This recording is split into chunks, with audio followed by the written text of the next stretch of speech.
নমস্কার বন্ধুরা, পূজা কিচেনে সবাইকে স্বাগত। তো দেখুন আজকে একটা পুঁই শাকের দুর্দান্ত রেসিপি নিয়ে চলে এসেছি। তার জন্য দেখুন এখানে কচি কচি পুঁই শাক নিয়ে নিয়েছি, একটা আলু আর একটু কুমড়ো নিয়েছি। এবার এগুলোকে সব একটু ভালো করে আমি ছোট ছোট করে কেটে নিয়ে আসছি। এই দেখুন সমস্ত সবজি ভালো করে কেটে নিয়েছি। এখানে পুঁই শাকের যে পাতাগুলো আলাদা নিয়েছি, ডাঁটগুলো আলাদা কেটে নিয়েছি। আর এখানে দেখুন কুমড়ো, অল্প একটু কুমড়ো নিয়েছি, একটু বড় বড় করে কেটে নিয়েছি।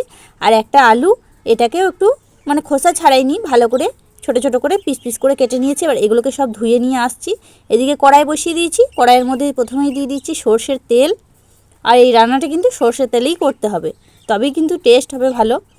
আর এদিকে দেখুন আমি এই শাকটা করার জন্য আজকে মাছের মাথা নিয়েছি। মাছের মাথাটা খুব ভালো করে ধুয়ে নিয়েছি। এটাকে নুন হলুদ মাখিয়ে একটু প্রথমে ভালো করে ভেজে নিচ্ছি, একটু লাল লাল করে ভেজে নেব। তো আমি আজকে যেভাবে রান্না করব এইভাবে আপনারা একবার অবশ্যই এই পুঁই শাকের রেসিপিটা বানিয়ে দেখবেন। অনুষ্ঠান বাড়ির স্বাদকেও কিন্তু হার মানাবে বন্ধুরা, এতটাই দুর্দান্ত হয় খেতে। এবার দেখুন মাছের মাথাটা আমি খুব ভালো করে একটু লাল লাল করে ভেজে নিচ্ছি। এই দেখুন খুব ভালো করে মাছের মাথাটা একটু লাল লাল করে ভেজে নিয়েছি। এবার এগুলোকে সব তুলে নিচ্ছি। কড়াইয়ে তেল আছে, আবার একটু সর্ষের তেল দিয়ে দিচ্ছি। এবার ফোড়নের মধ্যে দিচ্ছি অল্প একটু গোটা জিরা আর একটা শুকনো লঙ্কা দিয়ে ফোড়নটাকে একটু ভালো করে ভেজে নিচ্ছি। আর এদিকে একটা মিডিয়াম সাইজের পেঁয়াজ কুচি করে রেখেছিলাম, সেটাকে দিয়ে দিচ্ছি। তো আপনারা যদি চান এখানে পেঁয়াজ বাদ দিয়ে দিতে পারেন, তবে একবার দিয়ে দেখবেন, খুব সুন্দর হয় বন্ধুরা, দুর্দান্ত খেতে হয়। এবার পেঁয়াজটা দিয়ে একটু লাল লাল করে ভালো করে ভেজে নিয়েছি। আর এদিকে দেখুন যে আলুটা কেটে রেখেছিলাম, প্রথমেই আমি আলুটা দিয়ে দিচ্ছি, কারণ এগুলো একটু সিদ্ধ হতে দেরি হবে, সেই জন্য আমি আলুটাকে প্রথমে দিয়ে একটু লাল লাল করে আলুটাকেও ভেজে নিচ্ছি। দিয়ে যে পুঁই শাকের ডাঁটগুলো আলাদাভাবে কেটে রেখেছিলাম সেগুলোকেও দিয়ে দিচ্ছি। এগুলো আগে দিয়ে দিচ্ছি বন্ধুরা, কারণ এগুলো একটু সিদ্ধ হতে দেরি হয়। আর আজকে আমি অল্প জলের মধ্যে এই রেসিপিটা বানাবো, বেশি জলও দেবো না, সেই জন্য এগুলো একটু প্রথমে ভেজে রান্না করছি। এবার কুমড়োটাকেও দিয়ে দিয়েছি, দিয়ে সব সবজি একসাথে একটু ভেজে নিচ্ছি। আর দিয়ে দিচ্ছি দুটো চেরা কাঁচা লঙ্কা। তো আপনারা যেমন ঝাল খাবেন এখানে সেরকম অনুযায়ী ঝালের পরিমাণটা কম বেশি করে নেবেন। এবার সব সবজি একসাথে একটু অল্প আছে আমি ভালো করে একটু ভেজে নেব। আর এদিকে দেখুন একটা টমেটো একটু ফালা করে রেখেছিলাম, কুচি করে রেখেছিলাম, দিয়ে দিচ্ছি। দিয়ে আবারও সব একসাথে একটু অল্প আছে ভালো করে নাড়াচাড়া করে নিচ্ছি। এতে সবজিগুলো একটু খুব তাড়াতাড়ি নরম হয়ে যাবে আর টেস্টও হবে খুব সুন্দর। আর এদিকে দেখুন অল্প একটু আদা, গোটা জিরে, শুকনো লঙ্কা আর 1 কোয়া রসুন একসাথে বেটে রেখেছিলাম, এই মশলাটা দিয়ে দিচ্ছি, একদম অল্প সামান্য। এবার খুব ভালো করে মশলাটা দিয়েও সমস্ত সবজির সঙ্গে একটু ভালো করে নেড়েচেড়ে মিশিয়ে নিচ্ছি, এতে মশলা কাঁচা গন্ধটাও চলে যাবে।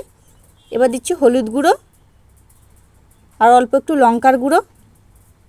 দিয়ে যে মশলার বাটিটা করেছিলাম তার মধ্যে অল্প একটু জল নিয়ে ধুয়ে দিয়ে দিচ্ছি। দিয়ে খুব ভালো করে সমস্ত সবজির সঙ্গে একটু ভালো করে মিশিয়ে নেড়েচেড়ে কষিয়ে নিচ্ছি, ভালোভাবে কষিয়ে নিয়েছি। এবার যে শাকগুলো আলাদা কেটে রেখেছিলাম পুঁই শাকের, সেই শাকগুলোকে এবার দিয়ে দিচ্ছি।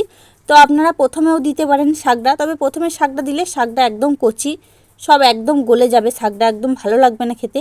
সেই জন্য আমি একটু শাকটাকে এইভাবে লাস্টে দিচ্ছি, এতে খেতে খুব ভালো লাগবে আর শাকের কালারটাও খুব সুন্দর আসবে। এবার শাকটা দিয়েও সমস্ত সবজির সাথে শাকটাকে খুব ভালো করে একটু কষিয়ে নেড়ে চেড়ে নিচ্ছি। দিয়ে একটু চাপা দিয়ে 2 মিনিটের মতো রেখে দিচ্ছি। দেখুন চাপা দিয়ে 2 মিনিটের মতো রেখে দিয়েছিলাম। দেখুন শাকগুলো কতটা নরম হয়ে গেছে, যেহেতু একদম কচি শাক।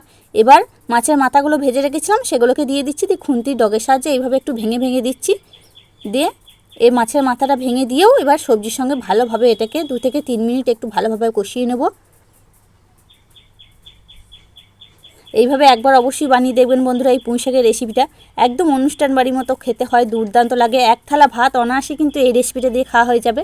এবার স্বাদ মতো লবণ দিয়ে দিয়েছি, আবারও খুব ভালো করে একটু মিশিয়ে নেড়ে চেড়ে নিচ্ছি। আর আমি কিন্তু 1 চামচ মতো চিনি দিয়েছিলাম, সেটা আর আপনাদের দেখানো হয়। এবার দেখুন অল্প সামান্য একটু জল নিয়েছি, দিয়ে দিচ্ছি। তো এই জলটা না দিলেও হবে, সমস্ত সবজি সিদ্ধ হয়ে গেছে, তবুও অল্প একটু দিলে বেশি ভালো লাগবে খেতে, সেই জন্য অল্প সামান্য একটু জল দিলাম। দিয়ে চাপা দিয়ে আবারও এটাকে 3 থেকে 4 মিনিট রেখে দেবো। এই দেখুন 3 থেকে 4 মিনিট আমার হয়ে গেছে আর শাকটা কত সুন্দর তৈরি হয়ে গেছে, আলুটাও কত সুন্দর সিদ্ধ হয়ে গেছে, সমস্ত সবজি কিন্তু খুব ভালোভাবে গলে গেছে, শাকও গলে গেছে, আর এটাও কিন্তু একদম তৈরি হয়ে গেছে। কতটা লোভনীয় হয়েছে দেখুন বন্ধুরা, এই দিয়েই কিন্তু 1 থালা ভাত অনায়াসে খাওয়া হয়ে যাবে, এতটাই সুন্দর হয় এই রেসিপিটা। তো আপনারা অবশ্যই একবার বাড়িতে বানিয়ে দেখতে পারেন। এবার এটাকে নামিয়ে নিই, তারপর দেখাচ্ছি আপনাদের। দেখুন এটা নামিয়ে নিয়েছি আর কতটা লোভনীয় হয়েছে দেখুন বন্ধুরা, একদম কতটা সুন্দর হয়েছে। তো আপনারা কিন্তু অবশ্যই এইভাবে পুঁই শাকের তো অনেক রেসিপি আপনারা খেয়ে থাকেন, তো এইভাবে একবার এই পুঁই শাকের রেসিপিটা বানিয়ে দেখবেন, পরিবার সকলে কিন্তু একদম আঙুল চেটে খাবে বন্ধুরা, খুব সুন্দর হয় এই রেসিপিটা। তাহলে বন্ধুরা আজকে আমার এই রেসিপিটা আপনাদের কাছে কেমন লাগলো সেটা কিন্তু অবশ্যই কমেন্টের মাধ্যমে জানিয়ে দেবেন। দেখে যদি একটু ভালো লেগে থাকে, আপনি যদি নতুন বন্ধু হয়ে থাকেন, একটা লাইক দিয়ে চ্যানেলটিকে সাবস্ক্রাইব করে নিয়ে আমার সাথেই থাকার অনুরোধ রইল। পরবর্তী ভিডিও নোটিফিকেশনগুলো যাতে সহজেই পেতে পারেন, তার জন্য পাশে থাকা বেল আইকনটি বাজিয়ে দেবেন। পুরনো বন্ধুদের অসংখ্য ধন্যবাদ প্রথম থেকে আমার সাথ দেওয়ার জন্য। তাহলে আজকের মতো এখানেই, আবার ফিরে আসছি অন্য কোনো দিন অন্য একটা রেসিপি নিয়ে। ততক্ষণ আপনারা ভালো থাকবেন, সুস্থ থাকবেন। ধন্যবাদ।